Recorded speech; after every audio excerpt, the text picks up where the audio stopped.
Hello guys, welcome back to study. This is Dheeraj Kumar. अभी हम लोग करने वाले कोस्ट गार्ड नावी के लिए जीडी में जो आता है आपका जीके क्वेश्चन। 5 क्वेश्चन आते हैं जीके के।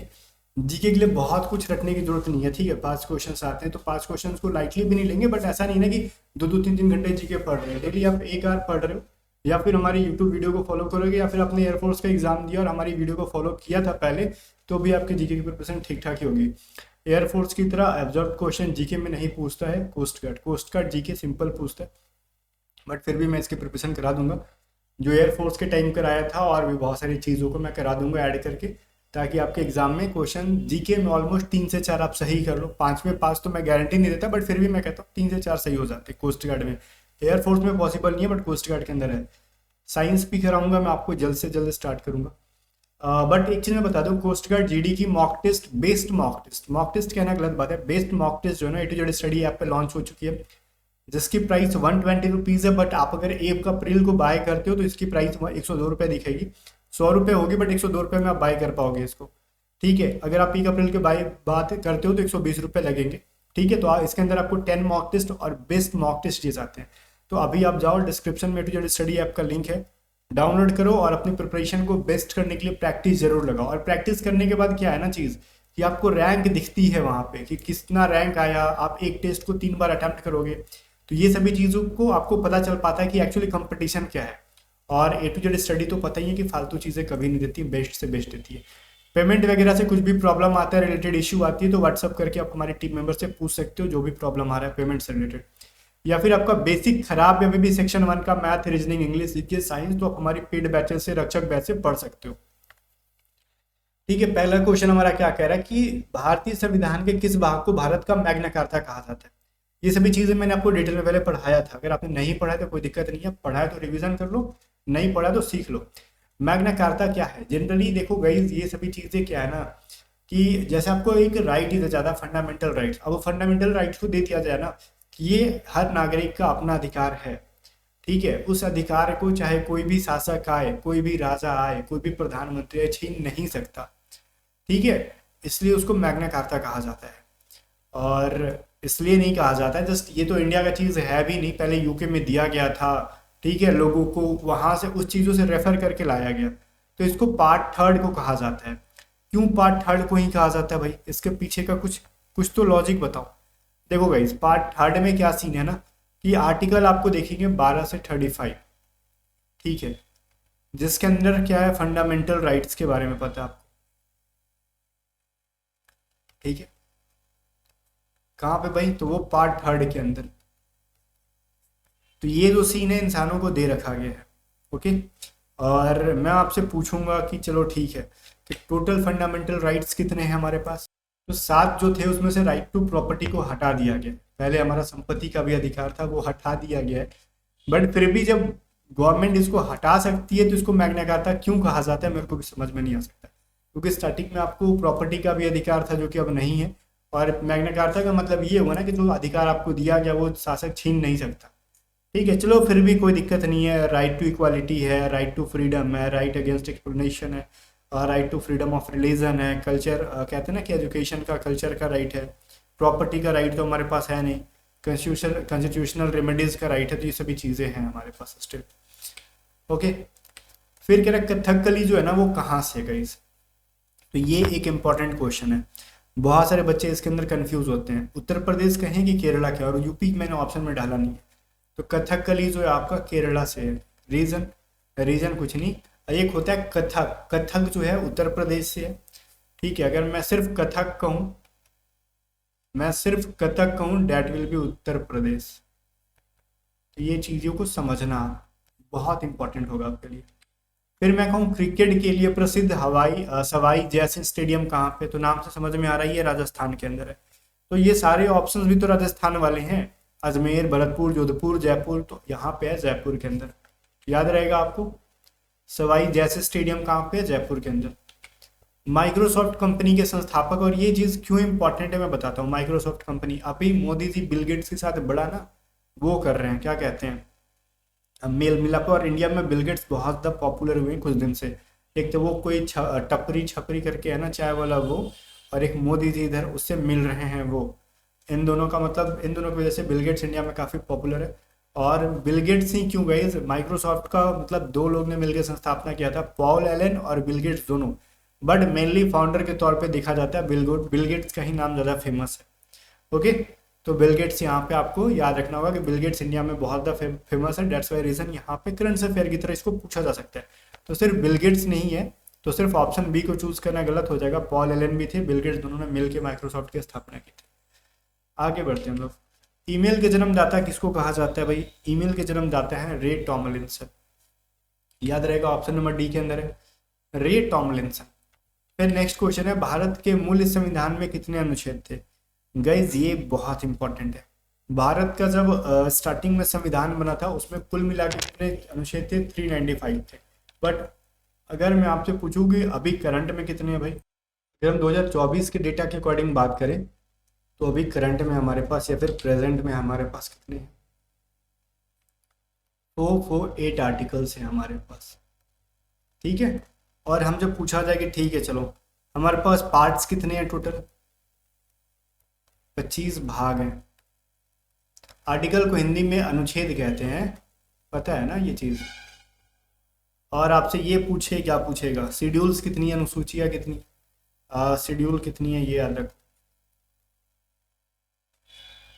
कुल मिला के 12 है। मैं थोड़ा सा हैंड राइटिंग यहाँ पे साफ कर देता हूँ, अदरवाइज कहोगे कि इसको स्पेलिंग नहीं आ रहा था तो रगड़ दिया, क्योंकि ऐसा कुछ हुआ है मेरे साथ, पहले एक बच्चा बोल दिया था, ठीक है। चलो फिर देखो 7 नंबर क्वेश्चन है कि भारतीय संविधान के निम्नलिखित में से किस अनुच्छेद में जो है ना नागरिक से संबंधित है? तो अनुच्छेद कौन सा है जो नागरिकता से संबंधित है? ये चीज़ भी आप लगे हाथ बता ही दो। तो नागरिकता से संबंधित जो अनुच्छेद है 5 to 11, जो कि कौन सा है भाई? ये पार्ट 2 है। पार्ट 2 क्या कहता है, भाग 2 क्या कहता है? नागरिकता से संबंधित है। ऑप्शन सी हमारा सही आंसर हो जाएगा। ओके, चलो अब ये क्या कह रहा है आपसे कि निम्नलिखित में से कौन सा एक शास्त्रीय नृत्य नहीं है? भाई शास्त्रीय नृत्य तो गरबा नहीं है, ठीक है। और जनरली बहुत सारे शास्त्रीय नृत्य में आपने देखा होगा ना कि जनरली स्टेट्स के नाम से जोड़ दिए जाते हैं, बट कुछ ऐसे भी शास्त्रीय नृत्य हैं जो स्टेट के नाम से नहीं जुड़े हैं, जैसे कथक। कथक तो उत्तर भारत या फिर उत्तर प्रदेश का है, जो कि स्टेट के नाम से नहीं जुड़ा, लेकिन ओडिसी, मणिपुरी, ठीक है, और मतलब ऐसे ऐसे और भी नृत्य हैं जो कि स्टेट के नाम से जुड़ के आते हैं। लेकिन गरबा जो गुजरात का क्या है, एक लोक नृत्य कह सकते हो, ये एक शास्त्रीय नृत्य, क्लासिकल डांस नहीं है। ओके, रैम का फुल फॉर्म क्या होता है? रैम का फुल फॉर्म क्या होता है भाई, ये चीज़ बता दो। रीड ओनली मेमोरी होता है रोम का फुल फॉर्म, और रैंडम एक्सेस मेमोरी होता है रैम का फुल फॉर्म, याद रहेगा आपसे। फिर कह रहा है दूरी की दृष्टि से तृतीय क्रम में कौन सा ग्रह है? तो थर्ड नंबर पे ग्रहों की संख्या अगर काउंट करोगे तो पहले होता है बुध, फिर होता है शुक्र, ठीक है, फिर होता है पृथ्वी। तो हमारा पृथ्वी क्या हो जाएगा थर्ड नंबर पे? बुध बोले तो मरकरी, शुक्र बोले तो वेनस, फिर बोले अर्थ, फिर हमारा मंगल होता है। जैसे है वैसे ही ऑप्शन में भी है, ठीक है। मंगल के बाद क्या हो जाएगा? बृहस्पति हो जाएगा, फिर आपका शनि हो जाएगा, फिर अरुण हो जाएगा, फिर वरुण हो जाएगा, ऐसे। तो थर्ड नंबर पे क्या है? पृथ्वी, आपका अर्थ है, ठीक है। चलो फिर कह रहा है निम्नलिखित में से कौन से ग्रह के चारों ओर घूमने वाले उपग्रह नहीं है? तो कई ऐसे प्लैनेट्स हैं जिसके कोई वो नहीं है, सैटेलाइट है ही नहीं। वो कौन से? बुध और शुक्र के कोई भी सैटेलाइट नहीं है, बाकी सारे मतलब कह सकते हैं ना प्लैनेट्स के कुछ ना कुछ सैटेलाइट्स हैं, मतलब उपग्रह हैं, बट इन दोनों के कोई उपग्रह है ही नहीं। ये भी एक इंपॉर्टेंट सवाल है। 12 नंबर क्वेश्चन है कि कनाडा का राष्ट्रीय शीतकालीन खेल कौन सा माना जाता है? तो ये शीतकालीन नाम से ही समझ में आ रहा, आइस हॉकी, ठीक है। आइस हॉकी को जनरली वो ठंडे के दिनों में विंटर सीजन में खेलते हैं ये लोग। आगे देखते हैं 13 नंबर क्वेश्चन है सुल्तान अजलान शाह कप किस खेल से संबंधित है? ये बहुत ही पूछा हुआ सवाल है जो कि हॉकी से रिलेटेड है। सुल्तान अजलान शाह कप जो है हॉकी से रिलेटेड, और एग्जाम में बहुत बार पूछा है कोस्ट गार्ड के अंदर। इवन आप नेवी एमआर की प्रिपरेशन कर रहे हो, एसएसआर की प्रिपरेशन कर रहे हो, उसके लिए भी है, तो इसके लिए मत सोचना कि उसके लिए कुछ अलग से होगा, ये सभी एग्जाम्स के लिए। बताओ संविधान की आत्मा जो है ना वो किसको कहा जाता है? ये चीज़ पूछ रहा है आपसे। तो जो प्रियम्बल्स हैं, जो प्रस्तावना है, उसी को कहा जाता है संविधान की आत्मा, सोल ऑफ कॉन्स्टिट्यूशन। तो ये चीज़ आपको पता होना चाहिए। ओके, 50 नंबर कह रहा है पानी से निकलने पर सेविंग ब्रश के बाल आपस में चिपक जाते हैं। साइंस का क्वेश्चन है जो कि एग्जाम में पूछा गया है। तो देखो जो दाढ़ी बनाने वाला या फिर शेविंग करने वाला एक ब्रश होता है ना, उसको डालोगे पानी में तो फैल जाता है, जैसे ही पानी से बाहर निकालोगे एक दूसरे से चिपक जाएंगे। रीजन उनके साथ सरफेस टेंशन होता है, पृष्ठ तनाव होता है, जिसकी वजह से वो चिपक जाते हैं।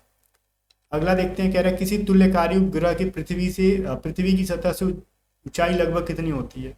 जो सिंक्रोनियस सैटेलाइट्स होते हैं वो अर्थ से पता है कितने दूरी पे जाते हैं, वो 36,000 किलोमीटर की दूरी पे उसको इंस्टॉल किया जाता है। फिर कह रहा है आईसी के ऊपर किसकी परत होती है। आईसी का फुल फॉर्म होता है इंटीग्रेटेड सर्किट, जिसके ऊपर एक सिलिकॉन की क्या होती है, लेयर होती है। तो ये चीज़ समझ में आना चाहिए, आपको पता होना चाहिए, आपको एग्जाम में पूछा हुआ सवाल है इसलिए मैं इसको थोड़ा सा बता रहा हूँ कि याद होना चाहिए। फिर कह रहा है किस शास्त्रीय नृत्य में मुखौटे का प्रयोग किया जाता है।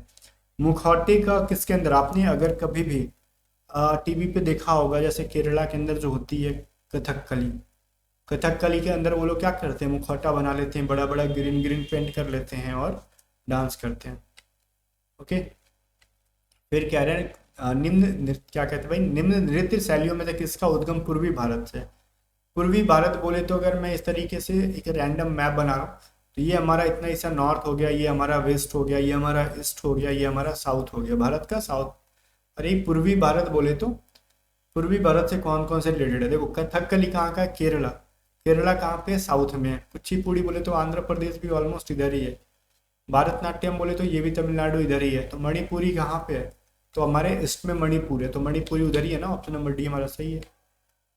20 नंबर क्वेश्चन क्या कह रहा है भाई आपसे, भारत के संविधान की कौन सी अनुसूची संघ, राज्य और समवर्ती सूचियों से संबंधित है। तो भाई जो हमारी ये जो 7th है ना, 7th शेड्यूल, ओके, तो ये आपको याद होना चाहिए कि इसमें आपको ना 3 अनुसूचियां दे रखी गई हैं, संघ, राज्य और समवर्ती सूचियों के बारे में दिया गया है। इस अनुसूची के अंदर 3 सूचियां ऐड है, state, union state and concurrent list, या फिर इसको समवर्ती सूची कहते हैं, वो चीज़ है। तो ये चीज़ याद रखना चाहिए, बहुत बार एग्जाम में पूछा गया है। फिर कह रहा आज़ादी की पहली लड़ाई 1857 में किसने भाग नहीं लिया था, ये चीज़ बताओ। आज़ादी की जो पहली लड़ाई थी वहाँ पे भगत सिंह तो थे नहीं, ठीक है, तो मतलब उस टाइम इसमें भगत सिंह नहीं लिए थे पार्ट, ऐसा याद कर सकते हो। 22 नंबर क्वेश्चन कह रहा है मोहिनीअट्टम नृत्य रूप का विकास निम्नलिखित में से किस राज्य में हुआ है। मैं क्वेश्चन यहाँ से पूछता हूँ, रिसेंट की चीज़ है, ठीक है। भगत शाह, ठीक है ना, इनको फांसी की सजा कब दी गई थी, वो शहीद किस डेट को हुए थे, ये चीज़ मेरे को कमेंट करके बताओ। मोहिनीअट्टम नृत्य रूप जो है ना, मोहिनीअट्टम नृत्य रूप का विकास निम्नलिखित में से किस राज्य में है। तो मोहिनीअट्टम पूछेगा तो आपको करना होगा केरला। ओके, मैंने ये चीज़ जिक्र शायद नहीं किया था, मैंने आपको कथकली कहा था, तो ये चीज़ याद हो गया आपको। फिर कह रहे हैं 23 नंबर है, वर्षा की बूंद का आकार गोलाकार किस कारण से होता है भाई। तो वर्षा की जो बूंद होती है वो भी सरफेस टेंशन की वजह से ही, पृष्ठ तनाव की वजह से ही गोल होती है। जो मैंने ब्रश वाला बताया ना, पानी में डुबा के निकालोगे वो सट जाती है, तो वो भी होती है सरफेस टेंशन की वजह से। फिर कह रहे सबसे तेज सूर्य की चक्कर लगाने वाला ग्रह कौन है। भाई जो सबसे तेज सूर्य की चक्कर, देखो आपने सुना होगा फास्टेस्ट प्लैनेट, तो आपने सुना होगा ना कि हाँ जुपिटर भी बहुत फास्ट क्या करता है, घूमता है, वो अपने एक्सिस पे बहुत फास्ट घूमता है, ऐसे ऐसे गोल गोल गोल, ठीक है। लेकिन सन की जो सबसे फास्टेस्ट चक्कर लगाता है वो मरकरी है, बुध है, ऑप्शन नंबर ए। 25 नंबर कह रहा है कि निम्नलिखित में से किस देश से भारत सरकार ने संसदीय प्रणाली डाली। देखो भारत का जब संविधान बन रहा था तो बहुत सारी चीज़ें हमने अदर अदर स्टेट से ली थी, तो हमने पार्लियामेंट्री सिस्टम जो लिया था वो ब्रिटेन के संविधान से ही हमने कॉपी किया है। ऐसे बहुत सारी चीज़ों का है ना, डीपीएसपी या फिर उच्च न्यायालय, राष्ट्रपति, प्रधानमंत्री, बहुत सारी चीज़ों को अलग अलग हमने कंट्रीज से लिए हैं। तो ब्रिटेन से हमने लिया पार्लियामेंट्री सिस्टम, और भी बहुत सारी चीज़ें इमरजेंसी, तो इनके ऊपर एक मैं सेपरेट वीडियो बनाऊंगा तो आपको समझ में आ जाएगा। बाकी सीरीज को फॉलो करना, आपके एग्जाम में एक सिंगल क्वेश्चन नहीं छूटेगा, मैं दावा कर रहा हूँ। बाकी कोस्ट गार्ड के लिए आप बेस्ट मॉक टेस्ट लगाना चाहते हो, सेक्शन 1 2 दोनों की मिलेगी। इसके अंदर टोटल 10 मॉक टेस्ट मिल जाएंगे आपको, और इसके अंदर ऑटोमेटिकली आपको डिजिटल स्टडी आपको डाउनलोड करना है। वहाँ पे आपको एक पेमेंट का, जब आप आई एम इंटरेस्टेड बटन पे टच करोगे ना पेमेंट की जगह पे, तो आपको एक व्हाट्सअप पे या फिर आपके फ़ोन नंबर पे एक मैसेज आ जाता है, उसमें पेमेंट का लिंक होता है, वहाँ से पेमेंट कर दोगे, आपका बाई हो जाएगा। फिर भी पेमेंट से रिलेटेड कुछ समझ में नहीं आ रहा कैसे करना है, व्हाट्सअप करके पूछ लो, हमारी टीम मेंबर समझा देगी। अगर आपकी बेसिक्स खराब है अभी सेक्शन 1 के लिए, तो सेक्शन 1 के लिए बेसिक से पढ़ने के लिए जो स्टडी आप पे रक्षक बैच है उसको ज्वाइन कर लो। उसमें मैंने बेसिक से सब चीज़ें पढ़ाई है, मैथ, रीजनिंग, इंग्लिश, साइंस सीखी, वहाँ से पढ़ के आपकी प्रिपरेशन बहुत बेहतर हो जाएगी। बाकी गाइज मिलते हैं नेक्स्ट वीडियो में, तब तक बाय बाय। वीडियो शेयर कर देना और स्टडी को सब्सक्राइब कर लेना।